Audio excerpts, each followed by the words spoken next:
Ainda sobre a gente comentou aqui ontem, né? Mas agora a gente está com mais detalhes sobre aquela denúncia, né, a delação do Sérgio Cabral em relação ao ministro Dias Toffoli.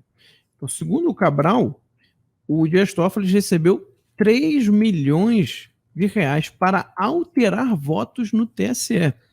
Em depoimento, vamos lá, preste bem atenção para não achar que eu estou falando, não pode, não é na questão de fraude eleitoral, não. Presta atenção na notícia aqui para depois, né? Vai vir a checadora de fato, vai vir um montão de gente falando que a gente mentiu, não. Olha só, em depoimento, por seu acordo de delação premiada, o ex-governador do Rio de Janeiro, Sérgio Cabral, afirmou que o ministro Dias Toffoli do STF recebeu 3 milhões de reais para alterar seu próprio voto, tá?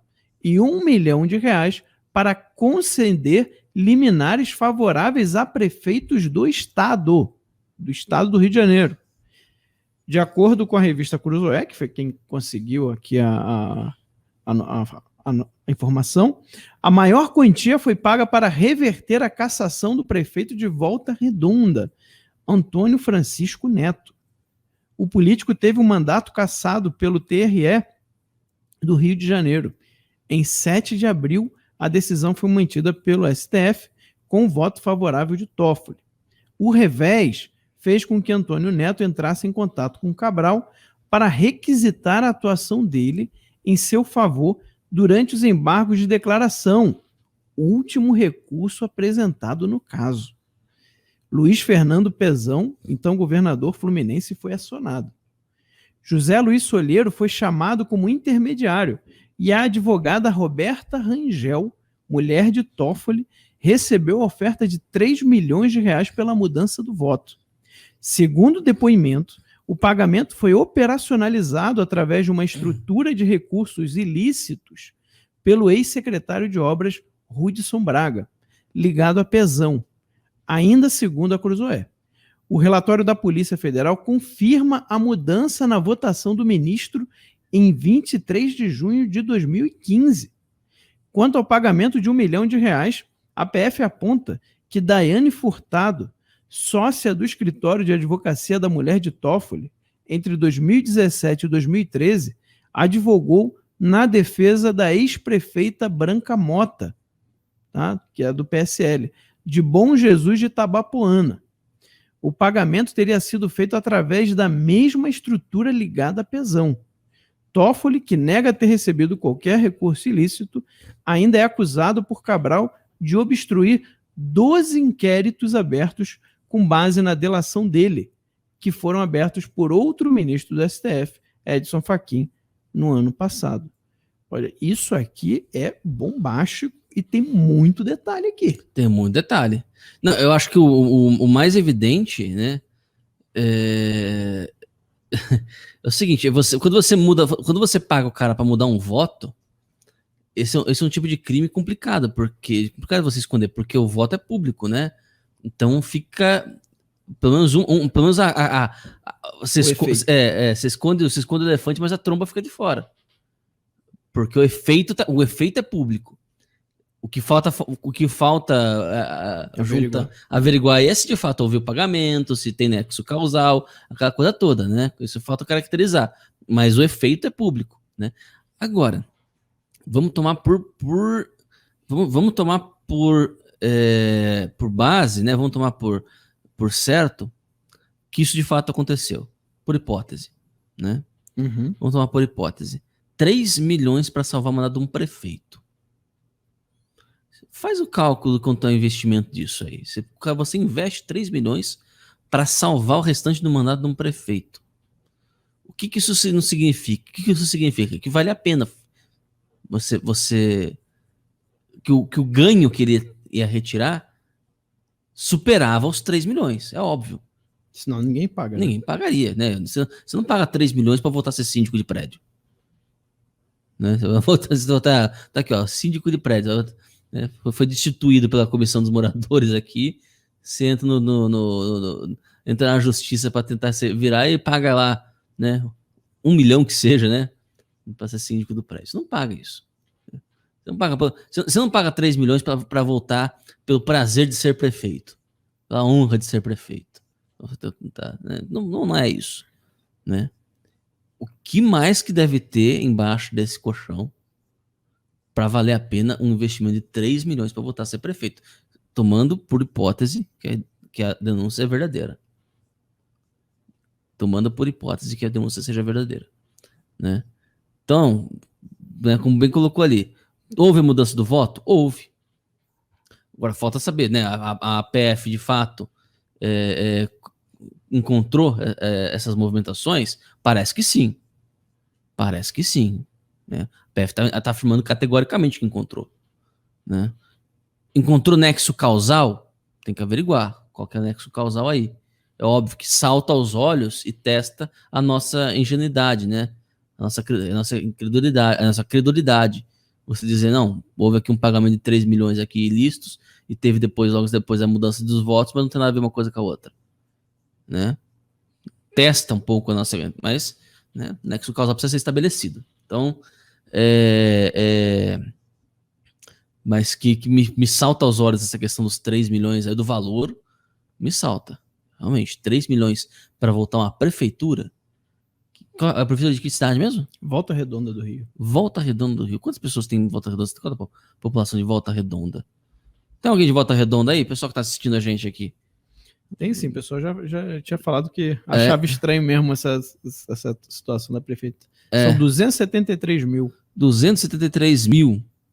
É um eleitorado significativo, né? Eu imagino que deve ser 273 mil, um pouco maior que Rio Claro. Rio Claro tem 100 e qualquer coisa eleitores. É uns 130, 140 mil eleitores, provavelmente. Né?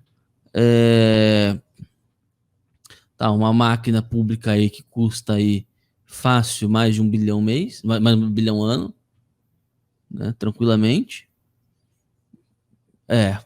Vale a pena 3 milhões. Vale a pena gastar 3 milhões para votar para ter domínio disso daí. Então, é isso. 3 milhões, meus amigos. É isso que vale Volta Redonda. Pois é. Olha, complicadíssimo essa denúncia, tá? O fato de ter saído os detalhes, né, de ter vazado aí, minha opinião agora, tá aí, para mim é um pedido de socorro da investigação, porque vai ser votado em plenário se a delação do Cabral vai ser anulada ou não, que se for anulada, todas as investigações que provém da delação também seriam anuladas. Aqui, ó, a Volta Redonda parece que tem royalties, recebe royalties do petróleo. Porra, então vale muito mais que 3 milhões. O cara pagaria, 3 milhões é o que foi pedido, se pedisse 10, dava 10. Não tem dúvida nenhuma. Desculpa, pode seguir. Não, sim, a questão é o seguinte, o STF não pode ter a cara de pau de anular uma delação dessa, com tantos detalhes. Tá? Ou seja, a mudança do voto teve, tudo indica, pelo texto aqui da revista Cruzoé, que a PF identificou um pagamento desse valor para a mulher do Toffoli, provavelmente ali na época em que teria acontecido, ou seja, porque ainda tem isso, né, Ítalo? O pagamento dos 3 milhões, ele tem que acontecer entre o voto e a mudança do voto. Então, quer dizer, se eles acharam o pagamento de 3 milhões para a mulher do Toffoli nessa janela, cara, isso é um indício forte. Prova cabal não é, concordo, beleza, mas é um indício forte. Entendeu? Porque o Cabral tá preso e tá falando isso aí. Isso me lembra uma vez que eu vi aquele programa de policial que o repórter acompanha a PM, aí vai lá pra periferia da cidade e prende um traficante, né? Aí eles pegaram dois carinhas no ato em que um passava a droga pro outro, o outro dava o dinheiro pro um, né? Aí eu falo assim, você tá traficando aqui? Eu falo assim, não, sou usuário, tô dividindo a droga com ele, com meu amigo e tal, não sei o quê. E esse dinheiro que ele te deu? Ele tava me devendo, tava me pagando também. Eu falei assim, porra, mas no ato. No ato. Nem um pouquinho antes, Não, nem um pouquinho depois, né? Depois, porra.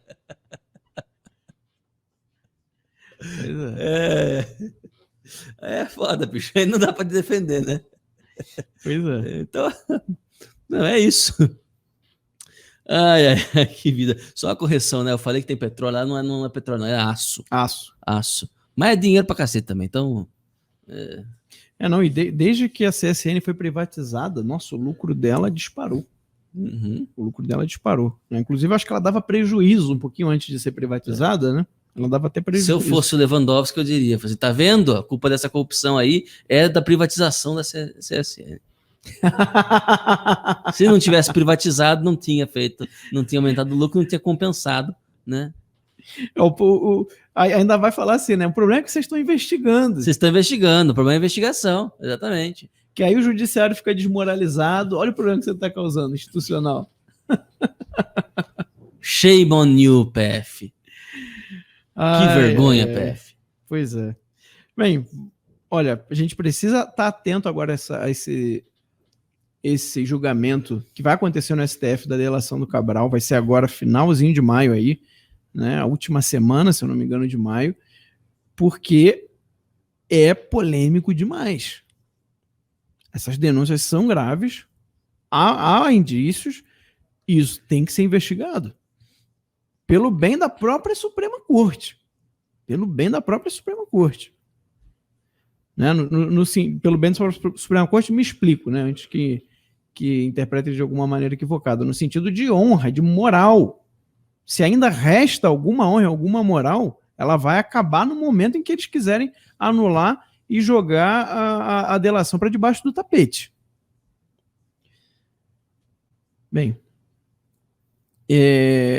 ainda em relação a isso, né, os ministros do STF estão evitando defender Toffoli em público para abafar a investigação. Em meio às denúncias contra Dias Toffoli, os ministros da corte julgavam calmamente um caso tributário ontem.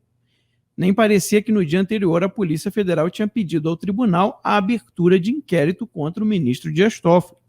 Publicamente não se tocou no assunto. Nenhum ministro deu declaração sobre o episódio. Nem a imprensa, nem durante a sessão de julgamentos. Ninguém saiu em defesa de Toffoli. Nem mesmo ele falou do tema. Limitou-se a divulgar a nota que nós já lemos aqui, negando que tivesse recebido qualquer vantagem devida em troca de sua atuação como ministro. Nos bastidores, segundo o portal UOL, né, ministros consideram que o episódio é ruim para a imagem do tribunal como um todo e duvidam que Toffoli seja condenado ao fim da investigação, mesmo porque o julgamento seria no próprio STF, o foro indicado para julgar ministros do tribunal. O espírito do corpo não permitiria a condenação de um dos pares. Ítalo, problema gravíssimo, você já falou aqui, mas eu queria que você falasse de novo, problema gravíssimo da Constituição, isso aqui é revoltante demais. Sério, não dá para eu ler isso aqui e continuar imparcial aqui, não dá, isso é revoltante demais. Quer dizer, não dá para condenar porque ele é um dos ministros e o corpo não permitiria uma condenação de um dos pares. E o único lugar que você pode julgar o ministro do STF é do próprio STF? Você já falou disso aqui, que há um problema na Constituição de que quem julga é o judiciário. Exato. Não, o problema, vamos lá, né? A Constituição estabelece, né, que isso não é só no Brasil, tá? Isso é um problema que está acontecendo, tá aparecendo no mundo inteiro. E ele foi surgindo aos poucos, bem aos poucos, né? Ele tá gestacionário, né? Há mais de 200 anos, né? Que é o seguinte: o judiciário, ele é o único poder cujas decisões não são de forma alguma referendadas ou limitadas por outro poder. Você veja, de quem é a competência de fazer leis? Do Legislativo, certo? Nosso Congresso, né? O Senado e a Câmara. Eles têm a competência constitucional de fazer leis. São eles que fazem leis, por definição. Eles fazem uma lei, a lei vale automaticamente? Não. Ela vai para o executivo ver se veta. O executivo tem o poder de vetar uma lei, uma lei passada por maioria no Congresso. Aí você pergunta, bom, o que tem a ver o executivo com lei? Em tese, é uma interferência indevida, né? O executivo Sim. tem a função de executar, não de legislar, não de interferir. Não tem por que ele ter um voto, entre aspas, né? Em relação à lei. Assim, bom, muito que bem, não tem porquê. Mas para evitar que o Congresso fique passando leis muito livremente, existe essa função do veto. Aí o veto não fica, mas também não pode dar o poder total para o executivo. Então, o que acontece? O veto volta para o Congresso tem que revotar, e dessa vez com uma margem maior. Você tem que derrubar o veto do 2/3, né? 2/3, isso. Para você aprovar, é maioria só. Maioria simples. Aí aprovou, foi pro presidente. O presidente pode aprovar, né? Pode vetar parcialmente, pode, enfim, né? Pode vetar totalmente. Qualquer um dos casos, se for veto, volta para o Congresso, aí o Congresso tem que ampliar a sua margem. Para dizer assim, não, agora a gente tem certeza, vamos referendar aqui com mais força ainda. Né? Aí tudo bem. Mesma coisa, executivo faz, né? Mas entenda que nesse meio tempo, né? Aí pode ter pressão da população, pode ter todo um movimento que evite que o veto seja derrubado. Né? E é um dos motivos pelo qual esse dispositivo existe. Exato, né? Para que a população possa se alertar. Aprovaram, hein? Faz aí a manifestação, né? Mesma coisa, o contrário. O executivo faz uma ação, né? Faz uma medida provisória, por exemplo. Sim. Essa medida provisória está valendo por um tempo, por isso que ela é provisória, né? Para ela continuar valendo, para ela ter a sua validade extensiva, ela tem que ser votada no Congresso. E ele não pode botar uma medida provisória idêntica, né? Não pode botar uma medida provisória idêntica. Tem uma janela ali que você pode fazer, né? Caso contrário, é crime de responsabilidade, né? Então, se a medida provisória caduca, você não pode, então vou fazer outra igual, né? Aí vai fazendo igual, né? Outra coisa, né? Orçamento. Orçamento também tem um orçamento que que o presidente pode mexer, tem orçamento que não pode mexer. Tem que ser aprovado o orçamento, né, no Congresso. Então, todas essas coisas mostram, né, mostram que o Executivo e o Legislativo estão o tempo todo ali, né, jogando um com o outro. Porque um limita o outro. Quem é que limita o STF? Quem é que limita o Judiciário? O STF toma a decisão. Ninguém mais pode dar um pio. A saída, o socorro contra o STF é o próprio STF. Gente, isso aí eu já falei já, isso aí não é a atitude que você precisa ter diante de um poder republicano, diante de um poder democrático. Republicano em sentido amplo, tá? Não só da dicotomia república-monarquia, né? Mas republicano de res pública, né? De coisa pública. Isso aí é coisa das monarquias absolutistas do Oriente Médio, né? Que o monarca era quase um deus. Né? Você ia lá, você se colocava. O começo é interessante isso. O começo, toda vez que você ia fazer uma petição ao Shah da Pérsia, o primeiro começo da fala do peticionador, né, era reconhecendo que quem detinha todo o poder era o Shah. Você tem que começar a falar assim, eu vou te pedir uma coisa, mas é basicamente assim, mas não seja feita a minha vontade. A sua vontade seja feita e não a minha. Ou seja, você estava atribuindo o caráter divino, né? É a mesma coisa. Você chega para o STF, você pede alguma coisa, você não exige nada do STF, você implora para o STF. Veja, é só você veja qualquer ação em que o advogado ele tem que fazer lá uma sustentação oral diante do STF. Ele está implorando para o STF. Ele está se curvando ao STF. Está dizendo assim, a vossas excelsas eminências, eminente ministro, o senhor que é grandioso, e não sei o quê, isso aqui. É sempre assim. É sempre essa bajulação, essa rasgação de seda. Por que precisa disso? Porque precisa dessa coisa ridícula. Óbvio, a liturgia tem que ser respeitada. Mas a coisa passou da liturgia, virou vassalagem mesmo. Por quê? Porque o outro detém um poder absoluto. Detém o poder absoluto sobre você. Né? Então, assim, isso aí precisa ser mudado para ontem. É preciso. Eu queria muito conversar com aquele juiz que a gente leu, cuja decisão a gente leu ontem, o Igami Catapreta. Isso. Igami Catapreta. O doutor Igami Catapreta, que ele falou de todas as tiranias, a pior é do judiciário. Um juiz falando isso. Porque o judiciário não tem competência nem vocação para isso. Exato. Mas, infelizmente, o judiciário, por conta de não haver dispositivos, a gente deixou passar isso, essa realidade.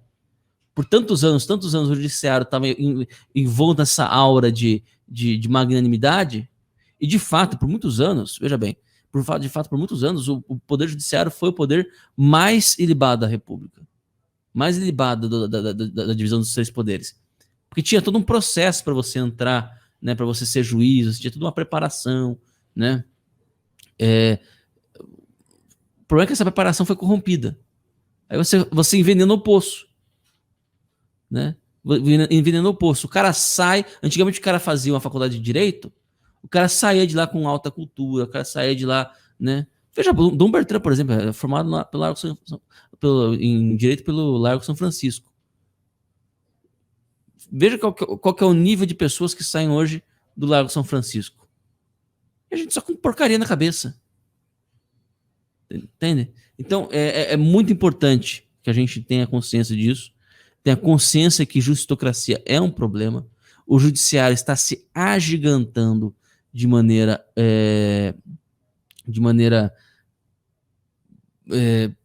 descontrolada, né? E a gente precisa pensar em maneiras de controlar o judiciário. Isso é uma discussão que não é nossa aqui, não é da militância de rua. É uma discussão que precisa ser feita por intelectuais. Intelectuais precisam se debruçar sobre essa questão e entender o que nós vamos fazer em relação a isso. Quais são os mecanismos que a gente pode dispor para fazer esse controle constitucional sobre as ações do judiciário. E eu digo constitucional porque é algo que concerne a Constituição, que é mais profunda até do que a Constituição escrita, que é a Constituição do povo.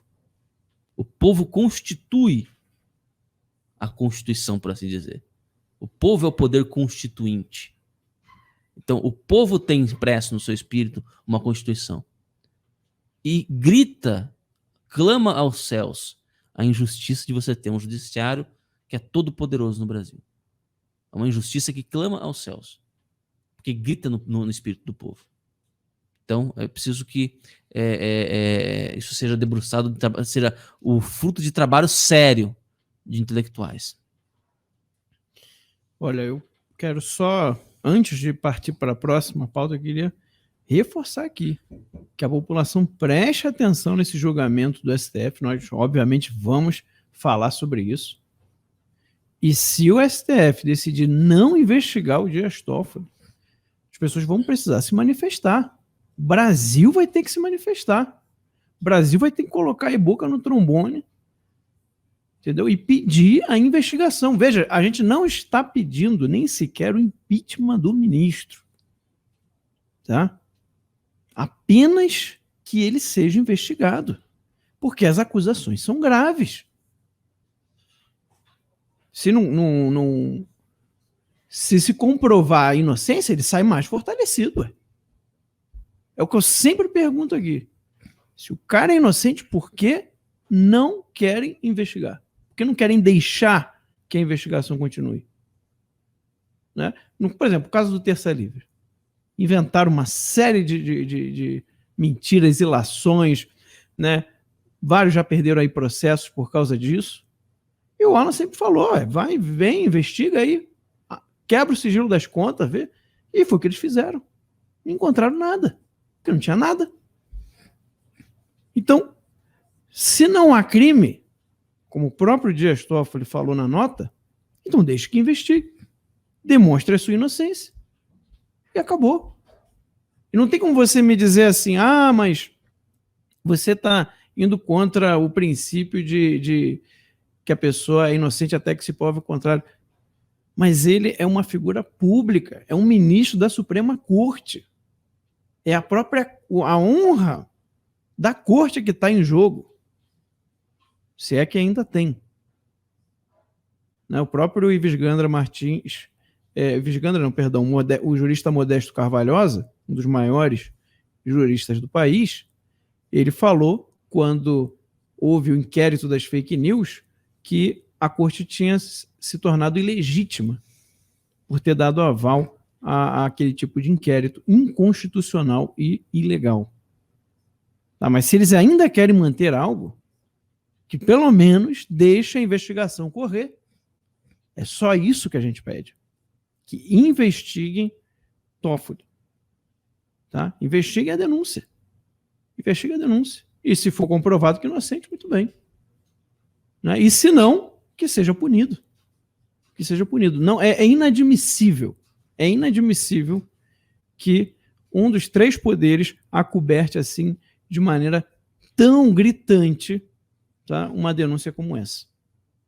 Então, é a própria honra da Suprema Corte agora aqui em jogo.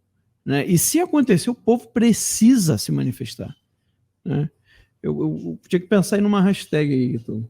Hashtag investigue Dias Toffoli, alguma coisa assim, porque não dá.